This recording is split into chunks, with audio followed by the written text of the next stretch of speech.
وينهى عن الفحشاء والمنكر ولذكر الله أكبر والله يعلم ما تصنعون নিশ্চয় নামাজ মানুষকে অশ্লীলতা থেকে অপচার থেকে অন্যায় থেকে মন্দ কাজ থেকে মানুষকে নামাজ ফেরায় কিন্তু আমরা যে নামাজ পড়ি নামাজ তো আমরা আমাদেরকে অশ্লীলতা থেকে পাপ কাজ থেকে মিথ্যা থেকে ফেরাইতে পারে না তো বলেছিলাম আমরা যে নামাজ পড়ি যে নামাজ পড়লে আল্লাহ পাক বলছেন নামাজ আপনাকে মিথ্যা থেকে অপকর্ম থেকে গুনাহ থেকে পাপ কাজ থেকে অন্যায় থেকে ফেরাবে সেই কাঙ্ক্ষিত মানের নামাজ যে নামাজ পড়লে অন্যায় থেকে ফিরে আসতে পারবেন আমার ভাইরা সেই কাঙ্ক্ষিত মানের নামাজ আমরা আদায় করতে পারছি না রাসূলুল্লাহ সাল্লাল্লাহু আলাইহি ওয়াসাল্লাম বলেন নামাজের গুরুত্ব বয়ান করতে গিয়ে পয়গম্বর বলেন নামাজের গুরুত্ব এমন আমি রাসূল সাল্লাল্লাহু আলাইহি ওয়াসাল্লাম নামাজের গুরুত্ব বর্ণনা করেন যে আমার ইচ্ছা হয় যে মানুষগুলো মসজিদে আযান হওয়ার পর ঘরে বসে নামাজ আদায় করে আমি নবীর ইচ্ছা হয় একদল লোককে নামাজের জন্য দাঁড়ালে আরেক যুবক দলকে লাকড়ি সংগ্রহ করার জন্য বলি এবং যে মানুষগুলো ঘরে নামাজ পড়ে মসজিদে আসে নাই আমার ইচ্ছা হয় ওই ঘর বাড়িগুলো আগুন দিয়ে জ্বালায় দে রাসূলুল্লাহ বলেন লাউলা মা ফিল বুয়ুতিন নিসা ওয়া যুররিয়া যদি ঘরের মধ্যে মহিলা মানুষ আর ছোট বাচ্চা না থাকতো তাহলে অবশ্যই আমি নবী একদল যুবকদেরকে আমার যুবকদেরকে তাদের ঘর বাড়িতে আগুন লেগে যাওয়ার জন্য বলতাম আবু দাউদ শরীফের হাদিস আব্দুল্লাহ ইবনে আব্বাস রাদিয়াল্লাহু তাআলা হাদিস কেন বর্ণনা করেন তিনি বলেন রাসূলুল্লাহ সাল্লাল্লাহু আলাইহি ওয়াসাল্লাম বলেছেন মসজিদে আযান হওয়ার পর যে ব্যক্তি ঘরে বসে নামাজ আদায় করলো মসজিদে আযান হয়েছে এই আযানের ডাকে সে মসজিদে না গিয়ে ওই নামাজ যদি সে ঘরে বসে আদায় করে আল্লাহর নবী বলেন তার এই নামাজ আল্লাহর দরবারে কবুল হবে না ওজোর ব্যতীত ওজোর ছাড়া যদি ঘরে বসে সে নামাজ আদায় করে কোনো মানুষ তাহলে তার নামাজ হবে না সাহাবা বলেন আরবাল উযর ইয়া রাসূলুল্লাহ উযর কি পয়গম্বর বললেন আলা খাউফুনা মারজুম উযর হলো ভয় বা মরিজ রোগ অসুস্থতা কঠিন ভয় কঠিন অসুস্থতা এই দুই ওজর ব্যতীত কোন মানুষ যদি মসজিদে আযান হওয়ার পর ঘরে বসে নামাজ আদায় করে আল্লাহর নবী বলেন তার ওই নামাজ আদায় হবে না আলহামদুলিল্লাহ নাহমাদুহু ওয়া নাস্তাঈনুহু ওয়া নাস্তাগফিরুহু ওয়া নু'মিনু বিহি ওয়া নাতাওয়াক্কালু আলাইহি ওয়া না'উযু বিল্লাহি মিন শুরুরি আনফুসিনা ومن سيئات أعمالنا من يهده الله فلا مضل له ومن يضلل فلا هادي له نشهد أن لا إله إلا الله وحده لا شريك له ونشهد أن سيدنا ونبينا وشفيعنا وحبيبنا ومولانا محمدا عبده ورسوله الذي أرسله بالحق بشيرا ونذيرا وداعيا إلى الله بإذنه وسراجا وقمرا منيرا فقد قال الله تبارك وتعالى في كلامه المجيد والفرقانه الحميد أعوذ بالله من الشيطان الرجيم بسم الله الرحمن الرحيم وأقيموا الصلاة وآتوا الزكاة واركعوا مع الراكعين وقال رسول الله صلى الله عليه وسلم صلاة الجمعة أفضل صلاة الفجر ب27 درجة متفق عليه أو كما قال النبي عليه الصلاة والسلام وقال تعالى في شان حبيبه ومحبوبه ورسوله إن الله وملائكته يصلون على النبي يا أيها الذين آمنوا صلوا عليه وسلموا تسليما. درود شريف يا اللهم صل على محمد وعلى آل محمد كما صليت على إبراهيم وعلى آل إبراهيم إنك حميد مجيد. اللهم بارك على محمد وعلى آل محمد كما باركت على إبراهيم وعلى آل إبراهيم إنك حميد مجيد. صدق الله مولانا العظيم وصدق رسوله النبي الكريم ونحن على ذلك من الشاهدين والشاكرين والحمد لله رب العالمين. সম্মানিত উপস্থিতি, আমরা আলোচনা করতেছিলাম ইসলামের একটি স্তম্ভ ঈমানের পর যেটা সবচেয়ে গুরুত্বপূর্ণ, সবচেয়ে আল্লাহর কাছে পছন্দনীয়, সেটি হচ্ছে সালাত, নামাজ। আজকে আলোচনার বিষয়বস্তু হলো নামাজের জামাতের গুরুত্ব। আল্লাহ পাক আমাদের উপর নামাজ ফরজ করেছেন। এই নামাজ আল্লাহ তাআলার নিকট অতি পছন্দনীয় একটি আমল। ঈমানের পর সর্বপ্রথম সর্বশ্রেষ্ঠ ইবাদত, ইবাদতের মধ্যে আমলের মধ্যে সর্বশ্রেষ্ঠ আমল ঈমানের পর সেটি হচ্ছে সালাত তথা নামাজ। আমার ভাইরা, নামাজ এটি এমন একটি গুরুত্বপূর্ণ ইবাদত যা আল্লাহ সকল ইবাদতের বিধিবিধান আল্লাহ পাক দুনিয়ায় নাযিল করেছেন, হয় জিবরাইলের মাধ্যমে, ওহীর মাধ্যমে। কিন্তু নামাজ এমন একটি ইবাদত যেটা ওহীর মাধ্যমে নয়, জিবরাইলের মাধ্যমে নয়, বরং স্বয়ং আল্লাহ রাব্বুল আলামিন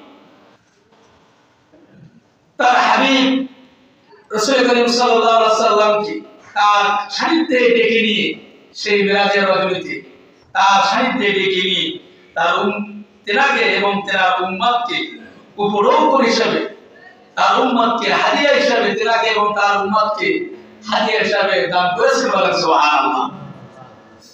তাহলে অন্য কোনো ইবাদত আল্লাহ রাসূল সাল্লাল্লাহু আলাইহি ওয়াসাল্লামকে ডেকে নিয়ে হাদিয়া স্বরূপ দেওয়া হয় নাই। যে কোনো ইবাদত ওহীর মাধ্যমে, জিবরাইলের মাধ্যমে আল্লাহ আমাদের বারকৃত করেছেন। কিন্তু এই নামাজের গুরুত্ব বেশি হওয়ার কারণে একটু তাৎপর্য, এত গুরুত্ব যে স্বয়ং আল্লাহ তার সান্নিধ্যে রাসূলকে ডেকে নিয়ে তেনাকে এবং তেনার উম্মতকে উপহার দিলেন। বলেন সুবহানাল্লাহ। আর আল্লাহ পাক নামাজকে ফরজ করেছেন প্রত্যেক মাখলুককে, আল্লাহ পাক প্রত্যেক মাখলুকের উপরে আল্লাহ পাক নামাজ ফরজ করেছেন। এমন কোন মাখলুক নাই যাদের নামাজ নাই। প্রত্যেক মাখলুকে তাদের স্ব-স্ব স্থান থেকে, তাদের স্ব-স্ব স্থানের অনুকূলে আল্লাহ পাক নামাজকে ফরজ করে দিয়েছে প্রত্যেকটা মাখলুককে। শাইখুল হাদিস আল্লাহ আব্দুল মুহাদ্দিস দেহলভী রাহিমাহুল্লাহ, আব্দুল মুহাদ্দিস দেহলভী রাহিমাহুল্লাহ কথা ব্যাখ্যা লেখেন তাফসীরে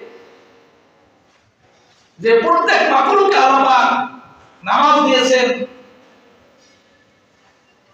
তার স্ব-স্ব জায়গা থেকে, তাদের স্ব-স্ব অনুকূলে। যেমন কোন মাখলুককে আল্লাহ পাক নামাজ দিয়েছেন, সেই নামাজের একটি অংশ, যেমন নামাজের মধ্যে কিয়াম, কোন মাখলুক আছে শুধু নামাজের একটা অংশ কিয়াম নিয়ে, অর্থাৎ এক পায়ের উপর দাঁড়িয়ে আল্লাহর তাসবিহ পাঠ করতেছে। যেমন গাছ আছে, এরা শুধু কিয়াম করতেছে, এক পায়ের উপর শিকড়ের উপর দাঁড়িয়ে আল্লাহর তাসবিহ পাঠ করতেছে। এটা ওই মাখলুকের ওই অনুকূলেই তাদের ওইটাই নামাজ। আর কিছু মাখলুককে আল্লাহ পাক নামাজ দিয়েছে যার কিয়াম নাই, শুধু রুকু আছে। যেমন গৃহপালিত পশু, চতুষ্পদ জন্তু, এটা রুকু আছে কিয়াম নাই সিজদাও নাই শুধু রুকু হলো ঠিক এটা আল্লাহ তাসবিহ বয়ান করে এটা এর নামাজ কিছু মাখলুক রয়েছে যে কিয়াম নেই রুকু নেই কিন্তু সিজদারত অবস্থায় আছে সাপ বিচ্ছু কীট পতঙ্গ এরা সবসময় মাথা নিয়ে থাকে জমির সাথে সিজদারত অবস্থায় থাকে এটা এই মাখলুকের এটা নামাজ কিছু মাখলুক রয়েছে যে কিয়াম নেই রুকু নেই সিজদা নেই আছে শুধু আখের বৈঠক তাশাহুদের হালতে খারাপ সোজা হয়ে হাড়ুগির মধ্যে থাকা যেমন পাহাড় পর্বত হাড়ুগির বসে আছে এটা এই মাখলুকাতে এটাই তাসবিহ আল্লাহ পাক বলে আলিমা কুল্লু সালাতা ওয়া তাসবিহ প্রত্যেকটি তার সঠিক স্থান থেকে নামাজের কথা জেনে নিয়েছে তাসবিহ পাঠ করতেছে তো প্রত্যেকটা ঠিকই প্রত্যেক মাখলুক আল্লাহ তার অনুকূলে সঠিক জায়গা থেকে নামাজ ফরজ করে দিয়েছে এই নামাজ হচ্ছে আল্লাহর কাছে সবথেকে পছন্দনীয় এবং গ্রহণীয় এবং একটি আল্লাহর নৈকট্য লাভের সবথেকে বড় মাধ্যম যে যত নামাজ পড়বে যার নামাজ যত বেশি হবে সে তত আল্লাহর নৈকট্য লাভ করবে সে তত আল্লাহর নিকটবর্তী চলে যাবে যে যত আল্লাহকে সিজদা করবে যে যত নামাজ আদায় করবে আমার ভাইরা নামাজ এটা আদায় করে নামাজ পড়া যেমন ফরজ তেমনি ভাবে নামাজের একটা অংশ হলো সময় মতো ওয়াক্ত মতো নামাজ পড়া ফরজ নামাজ সময় মতো ওয়াক্ত মতো আদায় করা ফরজ আমরা কতদিন পরে বলেছি যে নামাজ আল্লাহ পাক আমাদেরকে দিয়েছেন এবং ঘোষণা দিয়েছেন যে নামাজ মানুষকে অশ্লীলতা থেকে পাপাচার থেকে অন্যায় থেকে সব কাজ থেকে মানুষকে ফেরায় দেয় আল্লাহ পাক বলেন ইন্নাস সালাতা তানহা আনিল ফাহশাই ওয়াল মুনকার ওয়া লাযিকরুল্লাহি আকবার ওয়াল্লাহু ইয়ালামু মা তাসনাউন নিশ্চয় নামাজ মানুষকে অশ্লীলতা থেকে অপচার থেকে অন্যায় থেকে মন্দ কাজ থেকে মানুষকে নামাজ ফেরায় কিন্তু আমরা যে নামাজ পড়ি নামাজ তো আমরা আমাদেরকে অশ্লীলতা থেকে পাপ কাজ থেকে মিথ্যা থেকে ফেরাইতে পারে না তো বলেছিলাম আমরা যে নামাজ পড়ি যে নামাজ পড়লে আল্লাহ পাক বলছেন নামাজ আপনাকে মিথ্যা থেকে অপকর্ম থেকে গুনাহ থেকে পাপ কাজ থেকে অন্যায় থেকে ফেরাবে সেই কাঙ্ক্ষিত মানের নামাজ যে নামাজ পড়লে অন্যায় থেকে ফিরে আসতে পারবেন আমার ভাইরা সেই কাঙ্ক্ষিত মানের নামাজ আমরা আদায় করতে পারছি না রাসূলুল্লাহ সাল্লাল্লাহু আলাইহি ওয়াসাল্লাম বলেন নামাজের গুরুত্ব বয়ান করতে গিয়ে পয়গম্বর বলেন নামাজের গুরুত্ব এমন আমি রাসূল সাল্লাল্লাহু আলাইহি ওয়াসাল্লাম নামাজের গুরুত্ব বর্ণনা করেন যে আমার ইচ্ছা হয় যে মানুষগুলো মসজিদে আযান হওয়ার পর ঘরে বসে নামাজ আদায় করে আমি নবীর ইচ্ছা হয় একদল লোককে নামাজের জন্য দাঁড়ালে আর এক যুবক দলকে লাকড়ি সংগ্রহ করার জন্য বলি এবং যে মানুষগুলো ঘরে নামাজ পড়ে মসজিদে আসে নাই আমার ইচ্ছা হয় ওই ঘর বাড়িগুলো আগুন দিয়ে জ্বালায় দে এই ঘরের মহব্বতে বিকল বাচ্চার মহব্বতে সে জামাতে আসে না মসজিদে আসে না এই জন্য বলছেন রাসূলুল্লাহ বলেন লাউলা মা ফিল বুয়ুতিন নিসা ওয়া যুররিয়া যদি ঘরের মধ্যে মহিলা মানুষ আর ছোট বাচ্চা না থাকতো অবশ্যই আমি নবী একদল যুবকদেরকে আমার যুবকদেরকে তাদের ঘর বাড়িতে আগুন লেগে যাওয়ার জন্য বলতাম রাহমাতুল্লাহ আলাইহি বলতেছেন যিনি উম্মতের কান্ডারি উম্মতের দয়া কত ওয়াহিদ কত গুরুত্ব হলো রাসূল দয়ার নবীর মুখ থেকে এরকম কথা বের হতে পারে যে আমার মন চায় ঘর বাড়িতে জ্বালায় যে নবী তার উম্মতের জন্য রাতকে রাত একটি আয়াত করে কাটিয়ে দিয়েছেন আল্লাহর কাছে তার উম্মতের গুনাহ মাফের জন্য সেই নবী কত ক্রোধে কত ছাড়িয়ে আমাদের গুরুত্ব বুঝাইছেন আমাদের গুরুত্ব বুঝাইছেন যে ঘরে বসে মসজিদ আযান হওয়ার পর যে ঘরে বসে নামাজ আদায় করে আমার ইচ্ছা হয় ওই ঘর বাড়িগুলো জ্বালা দেই আমি তাই দিতাম যদি ঘরের মধ্যে মেয়ে মানুষ আর ছোট বাচ্চা যদি না থাকে ছোট বাচ্চা এবং মহিলাদের জন্য মসজিদে আসা যেহেতু জরুরি নয় ওয়াজিব নয় সুতরাং রাসূল সাল্লাল্লাহু আলাইহি ওয়াসাল্লাম কাজটি করেন কিন্তু ইচ্ছা পোষণ করেছে এর থেকে বোঝা যায় নামাজের জামাতের গুরুত্ব কত বেশি আমার ভাইরা নামাজের জামাতের গুরুত্ব কত বেশি আল্লাহর নবী হাদিস শরীফে বলেন ইবনে আব্বাস আব্দুল্লাহ ইবনে আব্বাস রাদিয়াল্লাহু তাআলা হাদিস বর্ণনা করেন রাসূলুল্লাহ বলেন মান সামিআ মুনাদা ফালা ইয়ামনাউ মিন ইত্তিবা'iহি রাসূল লাম তুকবাল মিনহু সালাতুল্লাতি সাল্লা ক্বালু মাল উযরু ইয়া রাসূলুল্লাহ ক্বালা খাউফুন আও মারজুন। নামাজ পড়া যেমন ফরজ, অক্তমতে সময় মতো নামাজ পড়াও যেমন ফরজ, কিন্তু আমরা কতজন আছি এই ফরজের প্রতি গুরুত্ব দেই? আমাদের নামাজের টাইমের কতজন সময়ের গুরুত্ব দেই? আমাদের দেশের নামাজ, আমরা যে নামাজগুলো পড়ি সময়ের গুরুত্ব দেই না। মাঠে কাজ করতে করতে, ব্যবসা করতে করতে আমরা ফজর একবারে ফসা হয়ে যাচ্ছে, তারপর করতেছি। জোহরে মাঠে কাজ করতে করতে একবার জোহর করতেছে, আসরের সময় আসর করতেছে, না বেরোর কিছু আগ্রহ হতে, এরপর এসব তো খবরই হয়। তো এই নামাজ পড়া যেমন ফরজ, সময় মতো অক্ত মতো নামাজ পড়া যেমন ফরজ, কিন্তু আমরা অক্ত মতো নামাজ আদায় করতে পারি না, সময় মতো নামাজ আদায় করতে পারি না। অথচ নামাজ ফরজ হওয়া, নামাজ ফরজ হয়েছে, এটা সময়কে নির্ধারণ করে দিয়ে ফরজ করা হয়েছে। আল্লাহ বলেন ইন্নাস সালাতা কানাত আলাল মুমিনিনা কিতাবাম মাওকুতা। অবশ্যই মুমিনের উপর নামাজ ফরজ করেছে সময়ের নিয়মবর্তিতা মধ্য দিয়া। নামাজ মানুষকে নিয়মবর্তিতা শেখায়, নিয়ম শেখায়, সময়ের গুরুত্ব শেখায়। এই নামাজ আমরা সময়ের গুরুত্ব দিই না, অথচ নামাজ অর্পিত হয়েছে, অরব হয়েছে, নামাজ ফরজ হয়েছে সময়ের জ্ঞান শিক্ষা দেওয়ার জন্য, সময়ের গুরুত্ব শিক্ষা দেওয়ার জন্য আল্লাহ মুমিনের উপর নামাজ ফরজ করেছে। সুতরাং নামাজ পড়া যেমন ফরজ, অক্ত মতো সময় মতো এই নামাজগুলো আদায় করাও তেমন ফরজ। আল্লাহ আমাদেরকে অক্ত মতো সময় মতো প্রত্যেকটা নামাজ আদায় করা তৌফিক দান করুন, বলে আল্লাহুম্মা আমিন। আমার ভাইরা, নামাজ পড়া যেমন ফরজ, কোন কোন সাহাবী এবং তাবেঈনদের কওল নামাজ পড়া যেমন ফরজ, আর এই নামাজ বুঝদের জন্য আমাদের সাথে আদায় করাও ফরজ। অনেক সাহাবী বলেছেন, অনেক তাবেঈন বলেছেন জামাতে নামাজ পড়া ফরজ। যদিও অনেক তাবেঈন বা অনেক মাযহাবে ফরজ বলা হয় নাই, যেমন আমাদের মাযহাব অনুযায়ী নামাজকে বলা হয়েছে, জামাতকে বলা হয়েছে সুন্নাতে মুআক্কাদা, অর্থাৎ ওয়াজিবের কাছাকাছি, ওয়াজিবের নিকটবর্তী। নামাজ জামাতের সাথে আদায় করতে হবে। জামাতের গুরুত্ব কত? আবু দাউদ শরীফের হাদিস, আব্দুল্লাহ ইবনে আব্বাস রাদিয়াল্লাহু তাআলা হাদিস কেন বর্ণনা করেন? তিনি বলেন রাসূলুল্লাহ সাল্লাল্লাহু আলাইহি ওয়াসাল্লাম বলেছেন, মসজিদে আযান হওয়ার পর যে ব্যক্তি ঘরে বসে নামাজ আদায় করলো, মসজিদে আযান হয়েছে, এই আযানের ডাকে সে মসজিদে না গিয়ে ওই নামাজ যদি সে ঘরে বসে আদায় করে, আল্লাহর নবী বলেন তার এই নামাজ আল্লাহর দরবারে কবুল হবে না। ওযর ব্যতীত, ওযর ছাড়া যদি ঘরে বসে সে নামাজ আদায় করে কোনো মানুষ, তাহলে তার নামাজ হবে না। সাহাবা বলেন, আরবাল উযর ইয়া রাসূলুল্লাহ, উযর কি? পয়গম্বর বললেন, আলা খাউফুন আও মারজুন, উযর হলো ভয় বা মরিজ রোগ, অসুস্থতা, কঠিন ভয়, কঠিন অসুস্থতা, এই দুই উযর ব্যতীত কোন মানুষ যদি মসজিদে আযান হওয়ার পর ঘরে বসে নামাজ আদায় করে, আল্লাহর নবী বলেন তার ওই নামাজ আদায় হবে না।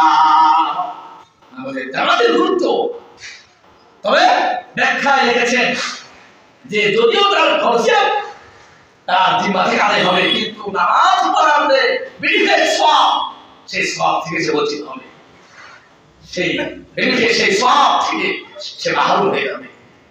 আমার ভাইরা, জামাতের গুরুত্ব তো বেশি দেওয়া হয়েছে, জামাতের গুরুত্ব তো বেশি দেওয়া হয়েছে। জামাতে নামাজ আদায় না করলে রাসূলুল্লাহ সাল্লাল্লাহু আলাইহি ওয়াসাল্লাম তার নামাজই হয় না। এরপর হাদিস শরীফে এসেছে, নবী সাল্লাল্লাহু আলাইহি ওয়াসাল্লাম বলেন, হযরত উসমান বিন আফফান রাদিয়াল্লাহু তাআলা হাদিস বর্ণনা করেন, আল সামিতুর নবী সাল্লাল্লাহু আলাইহি ওয়াসাল্লাম ইয়াকুল, মান সাল্লাল ইশা জামাআতান ফাকান্নামা কামা নিসফাল লাইল ওয়া মান সাল্লাস সুবহা ফি জামাআতিন ফাকান্নামা সাল্লাল লাইলা কুল্লাহু। দেখেন জামাতের নামাজের গুরুত্ব কত। রাসূলুল্লাহ বলেন, কোন মানুষ যদি জামাতের সাথে নামাজ আদায় করে, ইশার নামাজ জামাতে আদায় করেছে, এরপর নামাজ আদায় করার পর সে ঘুমিয়ে পড়ছে, আল্লাহর নবী বলেন ইশার নামাজ জামাতে আদায় করার কারণে অর্ধরাত্রি পর্যন্ত তার ইবাদতের সওয়াব আল্লাহ পায় লেখা হয়।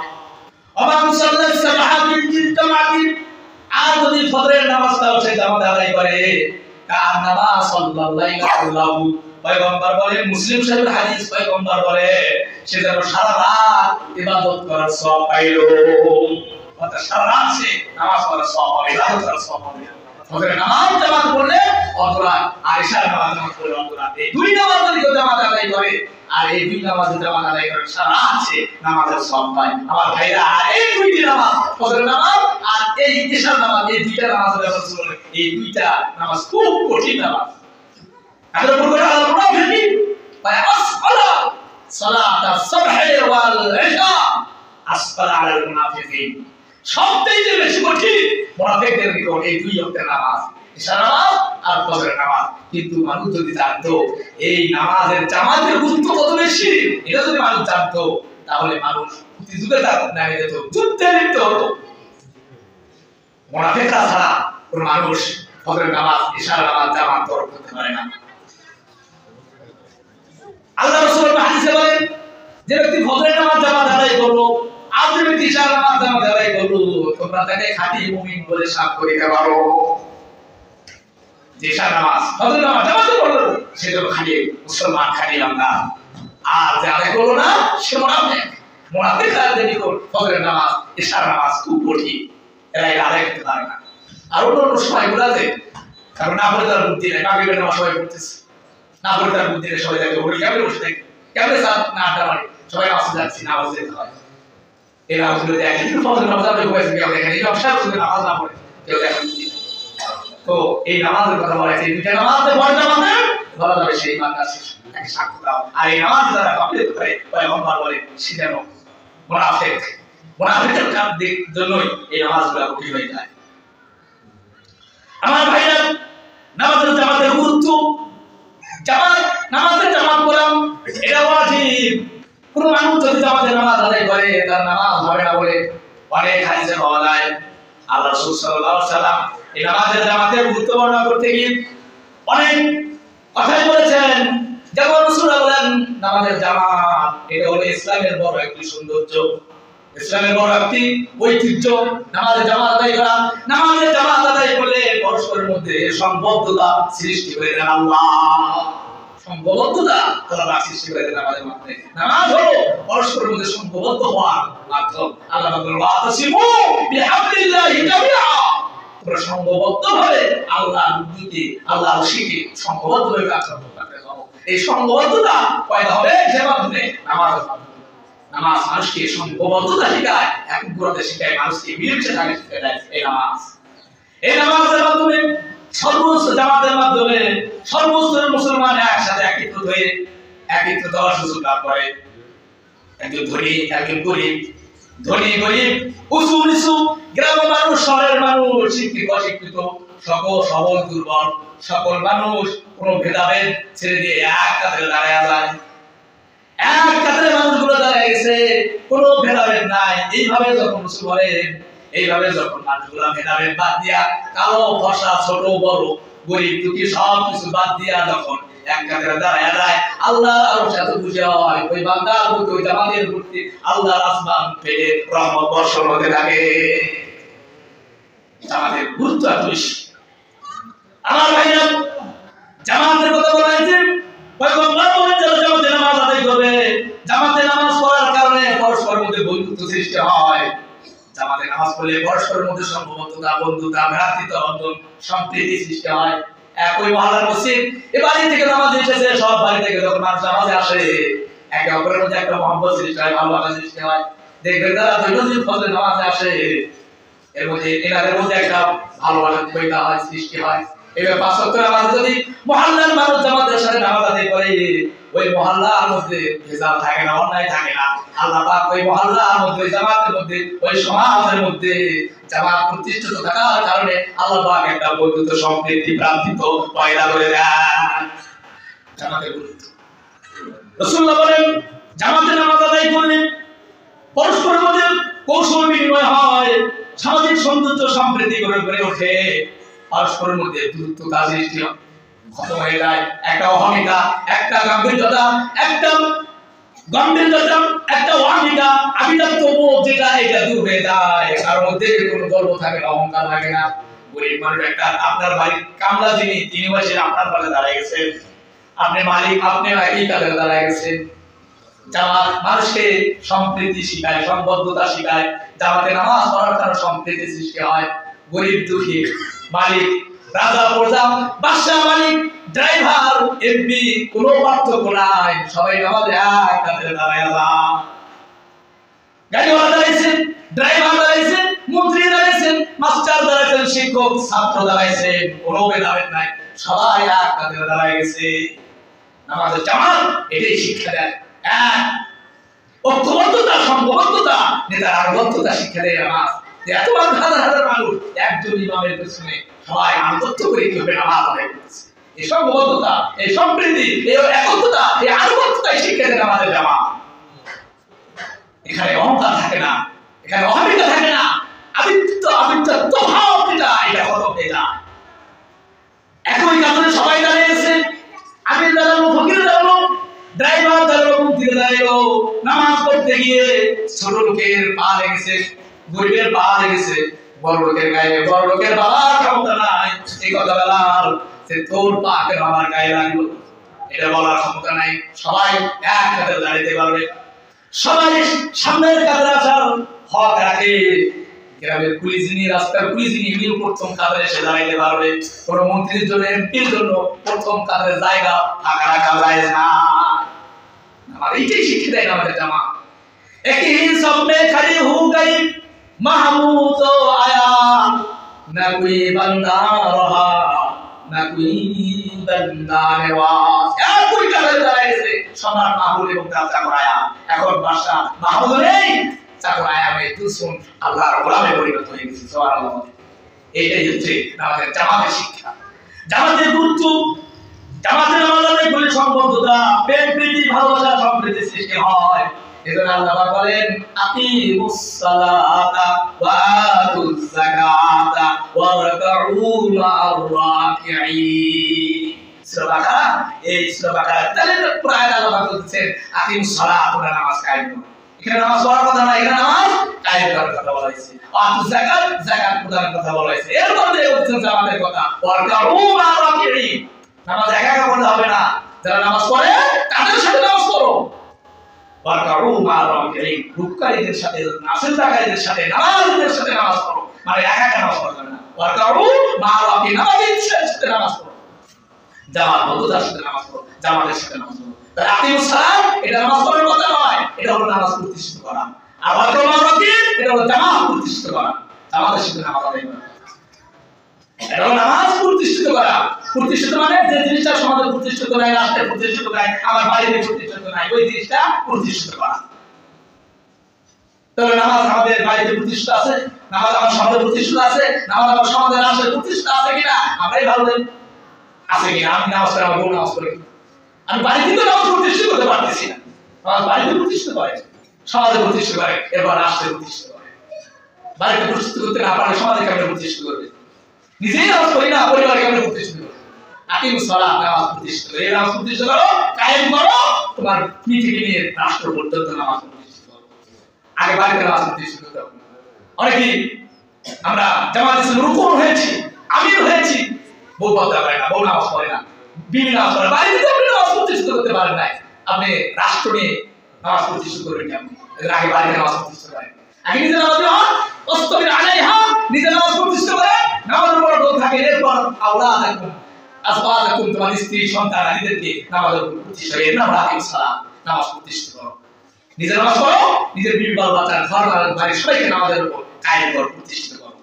ঘর বাড়ির নামাজ প্রতিষ্ঠিত হয়ে গেল, বিবিকে নামাজের জন্য বলে, স্ত্রী সন্তানকে নামাজ পড়তে বলে। আল্লাহ রাসূল বলেছেন মুরু আওলাদাকুম বিস-সালাত, মুরু আওলাদাকুম বিস-সালাত, তোমাদের সন্তান আদিদেরকে নামাজের তাগিদ দাও, নামাজের কথা বলো। ইবনা সিরিনা সালা, যখন তাদের বয়স 7 বছর, সন্তানের বয়স যখন 7 বছর, তখন তাদেরকে নামাজের আদেশ করো। ওয়াজিবুহুম আলাইহা, ইবনা আশরা সিরিনা, যখন তাদের বয়স 10 বছর হয়, তারপর যদি নামাজ না পড়ে, তারপর পড়ার কথা বলা হয়েছে। ওই নামাজের জন্য নামাজ পড়ে নাই 10 বছর একটা ছেলে, কয়েকদিন পেটন দিয়েছি, কোচিংয়ে যাই নাই, স্কুলে যাই নাই, এর জন্য দাওয়াত দিয়েছি, বাদ দিয়েছি, ভাত বন্ধ করেছি। নামাজ পড়ে নাই 10 বছর, 12 বছর, 16 বছর, 20 বছর একটা ছেলে, আপনার জুলুস করে কয়েকদিন ভাত বন্ধ করে দিয়েছে, কয়েকদিন বিছানা বন্ধ করে দিয়েছে, বাড়িতে হুমকি দিয়েছে, ধমক দিয়েছে, নামাজ পড়লো না। কাজটা করে নাই, আপনার একটা হুকুম মানে না, কাজ করে নাই, এজন্য যত ঠুকি দেন। আপনার যুবক ছেলে নামাজ পড়ে নাই, এজন্য কতদিন সাজাইছে। দেখেন আল্লাহ রাসূল সন্তানদের বাধ্য হয়ে করে উঠবে, মাত্র 7 বছর হয়ে তাকে নামাজের আদেশ করতে লাগলো, বাবা নামাজ পড়তে হবে, চলো মসজিদে যাই, ছোট বাচ্চাদেরকে নামাজ নিয়ে আসবেন, মসজিদে নিয়ে আসবেন। এরা এলোমেলো করবে, দৌড় করবে, আদানি করবে, এটা আল্লাহ তাআলার পছন্দের নামাজ। সুবহানাল্লাহ। এটা শুধু রাগ করার জন্য অনেকেই ঠুমটা রাগ করে, ওয়াজে মসজিদে আসতে চায়, সর্বনাশ। ছোট বাচ্চাদের সাথে রাগারাগি করবেন না। রাসূল বলেছেন এরা তো আমাদের সামনে মসজিদে বলে বলে ঘোরায়। রাসূল নামাজ পড়তেছেন আর রাসূলের সাহাবী ছোট্ট নাতি হুসাইন রাদিয়াল্লাহু তাআলা মাথার উপর উঠাইছে। আল্লাহর দরবারে এটা এত পছন্দনীয়।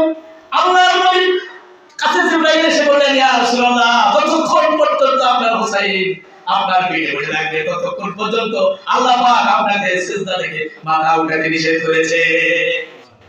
বাচ্চাদেরকে আমাদের ছোটবেলা থেকে আমাদের একটা অভ্যাস করা, এটা আল্লাহ রাসূল বলতেছে 7 বছর থেকে আমাদের উপর করতে থাকে, 10 বছর হলে একটু পিটারি দেওয়া যদি নামাজ পড়ে। এইভাবে যদি 7 বছর থেকে 10 বছর পর্যন্ত নামাজের উপর করে তোলেন, এই সন্তান বড় হইয়া নাস্তিক হবে না, এই সন্তান বড় হয়ে বাবার গায়ে হাত তুলবে না, বাবাকে মারবে না, মাকে মারবে না, বৃদ্ধাশ্রমে যাইতে হবে না, সন্তানকে নামাজের উপর প্রতিষ্ঠিত করে। এই জন্য রাসূল বলছে তোমার ঘরকে নামাজের উপর প্রতিষ্ঠিত করো। আল্লাহ বলে আকিমুস সালাহ, আমরা শুধু করে আকিমুস সালাহ নামাজ প্রতিষ্ঠিত করতে হবে, সমাজের রাষ্ট্রের সমাজ আগে নিজের বাড়িতে নামাজ প্রতিষ্ঠিত করে, এরপর সমাজ, আমরা বাড়ি নামাজ রেখে সমাজ প্রতিষ্ঠিত করে, এরপর রাষ্ট্র নামাজ প্রতিষ্ঠিত করে। যেখানে নামাজ প্রতিষ্ঠিত হবে, এখানে যদি নামাজের ব্যক্তি না থাকে নামাজ প্রতিষ্ঠিত হবে কেন? ওই যে বাড়িতে যদি আপনি নামাজ প্রতিষ্ঠিত করতে না করেন, নিজে নামাজ হতে হবে।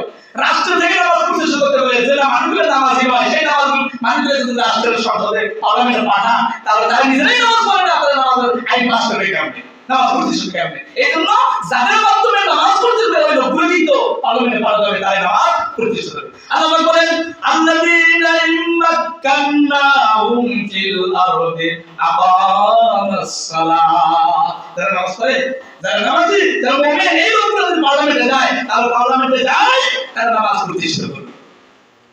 বিগত বছরগুলোতে পার্লামেন্টে যারা ছিল, ফিরতাউনের বয়স গায়ের আসল, মমতাজের মতো, খেলোয়াড়ের মতো, নায়ক, ফেরদাউ ইত্যাদি দিয়ে ভরপুর সংসদ একটা পবিত্র জায়গা। 96% মুসলমানের দেশের পার্লামেন্ট, যেখান থেকে আইন বিধান সুশৃঙ্খলতার বিধান প্রচার করা হবে, পাস করা হবে, সেই জায়গাটা গান বাজনা নৃত্য দিয়ে ভরপুর করে নামে কি করে ভাইসের কথা বলে দেখি না। এটাকে আমি পবিত্র করা চাই, আর এটা পবিত্র করার জন্য পবিত্র লোকগুলোদেরকে দিয়ে পবিত্র করতে হবে। সামনে দেখেন আপনারা ইউটিউবে দেখবেন কি গান, মমতাজের গান, এই মমতাজের গান গাওয়ার জন্য কেউ পারবে, কেউ বা সব খাবারতেছে, কেউ গান দিতে, কেউ কৌতুক হচ্ছে, কেউ মুসলিম গান, কেউ হাসিনার গান, গান দিয়া, নাচ দিয়া, খেলা দিয়া, গায়িকা নায়িকা, এরপরে নাটকের দ্বারা, চলচ্চিত্রের লোকদের দ্বারা পার্লামেন্টটা বাড়াইছিল, পার্লামেন্ট একদম গানের আসরে পরিণত করে দিয়েছিল, নাচ গানের আসরে পরিণত করে। নামাজ কি করবে? এই লোকগুলো কি কখনো নামাজ প্রতিষ্ঠিত করবে? আল্লাহ রাব্বুল আকিমুস সালাহ, নামাজ প্রতিষ্ঠিত করো, যাতে তারা আপনি বাড়িতে নামাজ প্রতিষ্ঠিত করতে আপনাকে নামাজ পড়তে হবে। যেমন পার্লামেন্ট থেকে নামাজের আইন পাস করতে হলে পার্লামেন্টের নামাজি ব্যক্তিদেরকে বানাইতে হবে, তাহলে পার্লামেন্ট থেকে নামাজের আইন পাস হয়ে আসবে। আর নামাজের আইন যদি পাস হয়, আর পার্লামেন্ট থেকে যদি নামাজের আইন পাস হয়, তাহলে কাউকে আর পাও ধরে ধরে মসজিদে আনা লাগবে না, মসজিদে নিজে বন্ধ করে দেবে। কথা বলে ঠিক কিনা? ওসি সাহেব নিজে নামাজ পড়বে, তার অধীনস্থদেরকে নিয়ে একজন কর্মকর্তা তার অধীনস্থ দিয়ে নামাজের জামাত করবে। একজন ওসি সাহেব, একজন টিএনও সাহেব, একজন উপজেলা প্রশাসক যদি তার কর্মদস্ত তাদের অধীনদেরকে নিয়ে জামাতের সাথে নামাজ আদায় করে, এই টিএনও, এএসপি, এডিসি কখনো ডাঙ্গাও তাদেরকে আপনার ঘুষ খাওয়া যাবে না। কথা বলে ঠিক কিনা? তবে নামাজ সমাজও প্রতিষ্ঠিত করতে হবে, বাড়িতেও প্রতিষ্ঠিত করতে হবে, এরপর রাষ্ট্রের প্রতিষ্ঠিত, এমন রাষ্ট্র প্রতিষ্ঠিত, সমাজ প্রতিষ্ঠিত এবং বাড়ি প্রতিষ্ঠিত, নামাজ প্রতিষ্ঠিত করে আল্লাহ তৌফিক আমাদেরকে দান করুন বলে আল্লাহ আমিন। তাহলে আল্লাহ বলেন আকিমুস সালাহ ওয়া আতুজ যাকাত ওয়ারকাউ মা'আল রাকিব। এখানে এসে বলছেন জামাতের কথা, যে জামাতে এসে যার সাথে নামাজ আদায় করো, জামাতের সাথে নামাজ আদায় করলে এই নামাজ আল্লাহর দরবারে সবথেকে পছন্দ। কেমন পছন্দ? আল্লাহ রাসূল বলেন, হযরত আনাস রাদিয়াল্লাহু তাআলা আনহু বলেন, তুমি যে জামাতে নামাজ আদায় করো, এই নামাজের ফল প্রতিশ্রুতি কেমন? তুমি একা একা যে নামাজ আদায় করতে, একা একা যে নামাজ আদায় করতে, ওই নামাজ যদি জামাত করো, সালাতুল জামাতি আফজালু সালাতিল ফারদি বি 27 দারাজাত। ওই যে নামাজ তুমি ঘরে বসে একা একা নামাজ আদায় করছো, ওই নামাজ যদি জামাতের সাথে আদায় করো, এক নামাজে 27 নামাজের সওয়াব তোমার আমলনামায় লেখা হবে। 1 টাকায় যদি 27 টাকা পাওয়া যায়, কে না দৌড়বে? পাগল ছাড়া যাদের জ্ঞান বুদ্ধি আছে সবাই দৌড়বে এই লাভের জন্য। কিন্তু দিনের ব্যাপারে আমরা উদাসী, বেপরোয়া, আমাদের পাত্তাই হয় না। জামাতে নামাজ পড়ে, যারা নামাজ পড়ে তারা জামাতের গুরুত্ব দেয় না, জামাতের সাথে নামাজ পড়ে। অথচ জামাতে নামাজ পড়লে সব আরেকটা হাদিস আছে। আল্লাহ রাসূল বলেন কোন মানুষ যদি ফজর নামাজ জামাত আদায় করে এরপর জোহরের জামাতের অপেক্ষা করতে থাকে, জোহরের জামাতে নামাজ আদায় করবো, জোহরের নামাজ আদায় করবো, এই মধ্যবর্তী সময়ে বান্দার আমলনামায় অজান্তে যদি কোনো পাপ হয়ে যায়, গুনাহ হয়ে যায়, এক জামাত থেকে অপর জামাত পর্যন্ত মধ্যবর্তী সমস্ত গুনাহ আল্লাহ মাফ করে দেন, বলেন সুবহানাল্লাহ। এইভাবে জোহর থেকে আসর, আসর থেকে মাগরিব, মাগরিব থেকে ইশা, ইশা থেকে ফজর, তাহলে বান্দার দৈনন্দিন 24 ঘন্টাতে কোনো গুনাহ থাকে না, বলেন সুবহানাল্লাহ। এজন্য জামাতের গুরুত্ব দেওয়া হয়েছে। আল্লাহ রাসূল বলেন জামাতের গুরুত্ব এত বেশি, মানুষ তিনটা জিনিসের গুরুত্ব রাসূল বর্ণনা করেন, তিনটা জিনিসের গুরুত্ব এত বেশি, যদি মানুষ জানতো তাহলে মানুষ যুদ্ধে লিপ্ত হতো ওই তিনটা জিনিস আদায়ের জন্য। সেই তিনটা জিনিস কি? একটা হলো মুয়াজ্জিন, আযান দেওয়া। আযান দেওয়ার সওয়াব কত বেশি, মুয়াজ্জিন হওয়ার সওয়াব কত বেশি, এটা যদি মানুষ জানতো গ্রামের মধ্যে যুদ্ধ সৃষ্টি হতো যে আমি মুয়াজ্জিন হব, আমি মুয়াজ্জিন হব। এখন কি মুয়াজ্জিন কি মনে করি সর্বনিম্ন, একবার গরিব যাই তাকে মুয়াজ্জিন বানাচ্ছে, এরপরে মুয়াজ্জিনকে আমরা কিছুই মূল্যায়ন করি, ইমামকে তো একটু করে মুয়াজ্জিনকে আর মূল্যায়ন করতে চাই না। অথচ রাসূল বলেন মুয়াজ্জিনের দাম কত, এটা যদি মানুষ জানতো এমপি মন্ত্রী হজরত লাফালাফি করতো না, মসজিদে মুয়াজ্জিন হওয়ার জন্য ভোট করা লাগতো, যুদ্ধ করা লাগতো। যুদ্ধ তো সামান্য বিষয় হয় না, সামান্য লাভের জন্য কি যুদ্ধ হয়? বিশাল বিশাল লাভের কারণেই যুদ্ধ হয়, সেখানে স্বার্থ আছে, বিশাল স্বার্থ। তাহলে এই স্বার্থ মুয়াজ্জিনের সাথে জন্য মানুষ যুদ্ধ করতো। মুয়াজ্জিন মর্যাদা কত বেশি, কাল কিয়ামতের ময়দানে আল্লাহ নবী বলেন কাল হাসরের ময়দানে সবচেয়ে উঁচু পর্দায় থাকবে মুয়াজ্জিনরা, সবাই তাদের চিনবে ওই যে মুয়াজ্জিন। কেননা এরা সর্ব অবস্থায় 5 ওয়াক্ত নামাজে আল্লাহর বরকত ঘোষণা করেছে, মানুষকে কল্যাণের দিকে দিকে আহ্বান করেছে। এর কারণে কাল কিয়ামতের দিন মুয়াজ্জিনকে আল্লাহ পাক সবচেয়ে উঁচু গর্দান করবেন, বলে সুবহানাল্লাহ। চিনবে সবাই যে বাইতুল করিমের মুয়াজ্জিন খাটো মানুষ ছিল, সেটা জানি আজকে এত লম্বা কেন, অনেক লম্বা হয়ে যাবে, সম্মান আল্লাহকে তো বানাই দিবেন। 2 নম্বর আল্লাহ রাসূল বলেন, দ্বিতীয় নম্বর হলো জামাত। জামাতের গুরুত্ব কত, জামাতের ফজিলত কত, এটা যদি উপলব্ধি করতে পারতো মানুষ, তাহলে জামাতের গ্রাম থেকে আসার জন্য কে আগে আসতে পারে, আসার জন্য মানুষ যুদ্ধে লিপ্ত হতো। আর একটা হলো প্রথম কাতারে নামাজের সওয়াব কত, এটা যদি মানুষ জানতো তো প্রথম কাতারে বসার জন্য মানুষের মধ্যে একটা যুদ্ধ সৃষ্টি হতো, লড়াই হতো, কে আগে কাতারে বসবে। আমার পিছনে কাতারে, সামনে কাতারে থাকাতে পিছনে কাতারে, কে আগে করে আগে চলে যাবো, আসিও বসে পিছনে কাতারে বসে যাইতেও সে আগে, একটু দেরি হলে কুসরা বসা শুরু করে দেয়, বয়ান একটু লম্বা 2 মিনিট 3 মিনিট কুসরা বসা শুরু করে দেয়। আসার পরে আবার আগে আসে আগে যায়ও পরে এই যে কুসুমুসে পরে কারা যারা পরে আসে এবং পরে কাদের না, কথা কি বানায় বললাম? এইজন্য মানুষ যদি তিনটা বিষয় জানতো তাহলে মানুষ হামগুড়ি দিয়ে হলেও নামাজে উপস্থিত হতো। আমার ভাইরাম, জামাতের গুরুত্ব কত বেশি। আল্লাহর নবীর কাছে একজন অন্ধ সাহাবী হযরত আব্দুল্লাহ ইবনে মাকতুম রাদিয়াল্লাহু তাআলা আসলেন, এসে বললেন ইয়া রাসূলুল্লাহ, আমার বাড়িতে অনেক সময় সাথে সঙ্গে ভাই না মসজিদে আসতে, আমাকে কি রুখসত দেওয়া যায় নাকি, আমাকে একটু ছুটি দেন, আমি যেন জামাত আযান হওয়ার পর ঘরে বসে নামাজ আদায় করি, অন্ধ মানুষ আসতে পারি না। আল্লাহ রাসূল তাকে রুখসত দিলেন যে আপনি ঘরে নামাজ আদায় করো। সাহাবী হেঁটে যাচ্ছেন, আল্লাহর নবী আব্দুল্লাহ ইবনে মাকতুমকে আবার ডাকলেন, ডেকে বললেন ও আব্দুল্লাহ ইবনে মাকতুম, তোমার ঘর থেকে মসজিদের নববীর আযান শোনা যায়? সাহাবী বললেন, অন্ধ সাহাবী বললেন, হ্যাঁ আমি মসজিদের আযান শুনতে পারি। আল্লাহ রাসূল বললেন, যাও ঘরে যাও, মসজিদের নামাজ আযানের জবাব দিবা আর মসজিদে এসে নামাজের জামাত আদায় করবা। একজন অন্ধকেও রুখসত দেওয়া হয়, ছুটি দেওয়া হয়, জামাত তরফ করার হুকুম দেওয়া হয় না। আপনি কেমনে জামাত তরফ করেন? জামাত তরফ করার বিধান আপনার মুসলমান পুরুষ অবশ্যই জামাতের সাথে নামাজ আদায় করতে হবে। যদি নামাজ জামাতে আদায় না করেন তাহলে আপনার নামাজের হক আদায় হবে না। কেউ কেউ তো বলেছেন নামাজই হবে না, নামাজের গুরুত্ব অনেক বেশি, জামাতের সাথে নামাজ আদায় করবেন। জামাতে নামাজ আদায় না করলে ওই নামাজের হক আদায় হলো না। আল্লাহ রাসূল বলেন জামাতে নামাজ আদায় করলে অনেক বড় সওয়াব। আল্লাহ রাসূল অনেক হাদিস রয়েছে, সবাই তো স্বল্প বলতে পারে, কিন্তু নামাজের জামাতের অনেক গুরুত্ব আছে। আমরা জামাতের সাথে নামাজ যে নামাজটা পড়বো গুরুত্বের সাথে পড়বো। আল্লাহ পাক সময় মতো অক্ত মতো জামাতের সাথে 5 ওয়াক্ত নামাজ নিজে পড়ার এবং নিজের গ্রাম, নিজের বাড়ি, নিজের সমাজকে প্রতিষ্ঠিত করার তৌফিক আল্লাহ দান করুন বলে আল্লাহুম্মা আমিন। ওয়া আখিরু দাওয়ানা আলহামদুলিল্লাহি রাব্বিল আলামিন।